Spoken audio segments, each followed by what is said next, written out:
Well, there have been extraordinary scenes in Berlin tonight as thousands of people gathered to hear Barack Obama deliver key foreign policy speech on his current European tour. Democratic presidential hopeful laid out his vision for America's place in a new world order, saying he was speaking as a proud citizen of the world, of the world, of the world. It is a big idea. It is a big idea. A new world order. Hello friends, I am the Anti-Terrorist. Thank you for all of your emails and your messages of support, and for staying part of the conversation. Now, I like to think I'm not anti-government. After all, some people obviously need governing, as they're clearly not able to handle the responsibility that comes with being free. I used to be a libertarian, and if you're a logical libertarian, you become an anarchist. Now, anarchists suffer from very bad press. They're not people who wear little black capes and carry little round bombs with lit fuses. What do we want? Chaos! When do we want it? Now! I love the smell of chaos in the mornings. Do we want it? I love a bit of chaos. When do we want it? What do we want?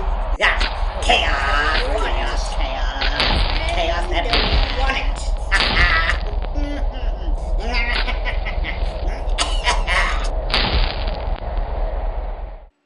Now, that daft idea has nothing to do with anarchism whatsoever. Just as monarchists believe in one ruler, a king, and Democrats believe in the rule of the majority, an anarchist simply believes in no rule. And that's not to say he doesn't believe in order. They do, very much so. And they also believe in society to the same degree. And when we're discussing the heart of the issues that affect us all, the heart we're talking about is government. Specifically the institution of government itself. If we're going to analyze anything, we have to look at its essence. So what is the essence of government? And when I ask simple questions like that, most people say, well, what the government is doing is good here. What they're doing is bad over there. Maybe we need to tweak it here and there, or have different, better people in government. And that sort of thing. They never really look at the essence of it. Mao Zedong was one of the world's leading experts on the subject, and he said something along the lines of, government grows out of the barrel of a gun. Government is pure force, either revealed or concealed. You have to clarify for yourself and fully embrace the concept of force and coercion in order to approach the essential element of government. There are only two ways people can relate or contract with each other, voluntarily or coercively. There are no other possibilities. Now, once you're under contract, there's absolutely no voluntarism about government. In my opinion, the institution itself, as it stands, is intrinsically and essentially corrupt, destructive, and malevolent. Now, you might ask yourself, how would the world work without government? And I would say that it isn't government that holds societies together at all. Government's not the same thing as society. It's a dead hand on society. It doesn't protect the best interests of society. It's completely counter to the best interests of society. It's not the policeman who holds society together.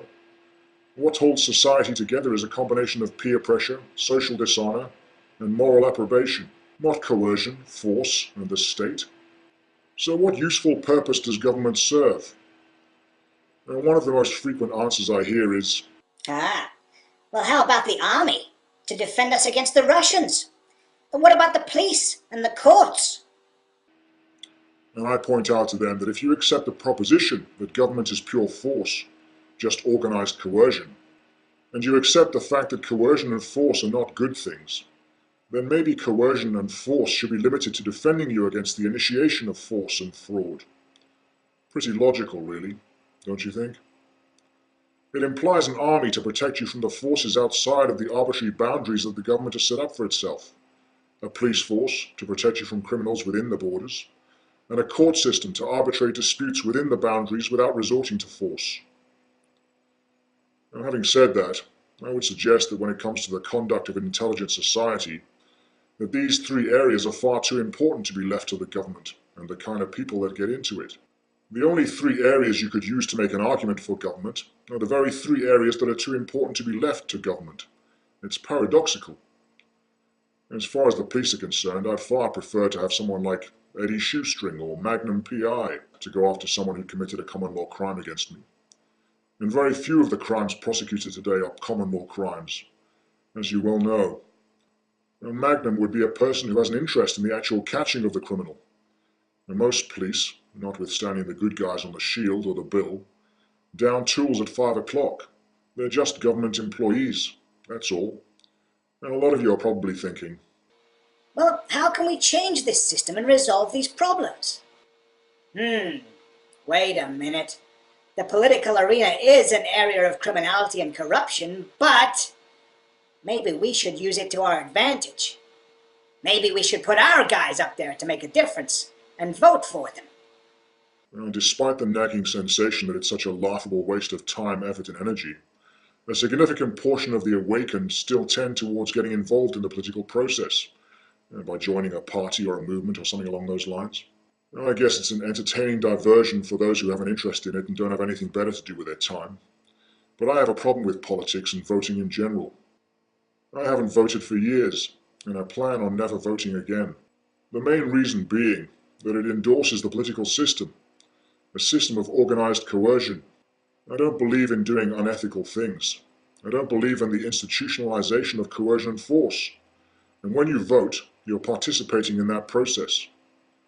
And as they say, if you're not part of the solution, you're part of the problem. And that's what voting is. It's part of the problem. My second reason for not voting is all I really need to stop doing it. It compromises my privacy. And voting just gets you into another government database. And the third reason I don't vote is that it encourages them. Yes, I know what you're thinking. Now wait a minute. We have to vote against the real bad guys. I suppose we gotta vote for the lesser of two evils. Well, the lesser of two evils is still evil, and the parasite doesn't think you're voting against his opponent. He thinks you're actually voting for him. So it's a big mistake as far as I'm concerned. Now the last reason is a doozy, and it really gets people's hackles up because I suspect that deep down they know it's true. Your vote doesn't count. The political decision as to who's going to captain this ship was made by the ship owners long before you ticked the box on that white slip of paper. You're just one of millions of muppets out there going through the charade. A lot of people who haven't thought it through think that government is a necessary institution. They tend to take the view that Jean Rousseau took on it, which was that government is an institution put together by people who got together in an agreeable way and figured out that it would make their lives better and easier. That it's a rational institution, ideally run by rational people with rational results. I would assert that this is a completely ridiculous fantasy, created out of whole cloth and by an idiot. And more likely, the real origin of government went like this. You might have had a group of people somewhere that were just making their way in the world, farming or herding, or whatever people did in prehistory. And you might have had a roving bunch of criminals, like the primeval equivalent of the Hells Angels. And what they would do is ride through, steal what they could, and ride on, which was how they would survive. Now, of course, the problem was that if the locals defended themselves, the roving thugs would sustain casualties, which were essentially transaction costs to getting what they wanted. So what they might do after a while is come to the peaceful townspeople and say, "Now look, we're not the only band around here that does this type of thing for a living. What we'll do is this. We won't come round and burn your shacks and your fields and whatnot anymore, and we'll protect you from the other criminals who are doing this. And all we want in return is 10%. How's that sound?" And the townspeople might look at their transaction costs and say, Well, this could make some sense. We give 10% to these chaps and keep more of what we create. All right, you got yourself a deal. Well, that's how government got started. It was an economic proposition. All early governments of that nature were royalist governments, or oligarchies. And it's interesting that the ruling classes of most countries in pre-capitalist times all have martial or military traditions that stem from that type of control. Today I'm amazed and disgusted by the high esteem people around the world still have for the remnants of royalty. Like the British royal family and so on, they don't recognize that these people are just the descendants of silk-clad gangsters. The fact they still respect them and grant them their titles and all that is just embarrassing, frankly. Having said that, the royal wedding is an especially joyful occasion in my house because we actually need new tea towels. But if you're one of the many who'll be out there bowing and scraping, consider the possibility that you may have been brainwashed into giving up your own sovereignty. Well, here we go again. Another bloody wedding to shell out for, Philly. I do wish the children wouldn't get so attached to the peasants. It's such a waste of royal baby gravy. I know, dear, but thank God for small mercies. At least she's not one of those slanty-eyed tiddlywinks or a bloody ginger. Oh, Philly, you really are such a racist old wog. But I like it. Now don't forget, Harry is a ginger. You really shouldn't attack your own, you know. Did we ever find out why that milkman stopped making deliveries after Harry was born? Yes.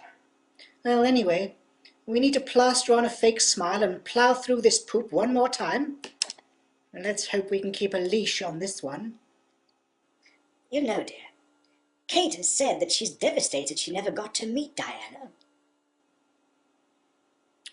Really? Well, all in good time. Sorry to interrupt, Your Majesty, but one of the maids is complaining about Harry.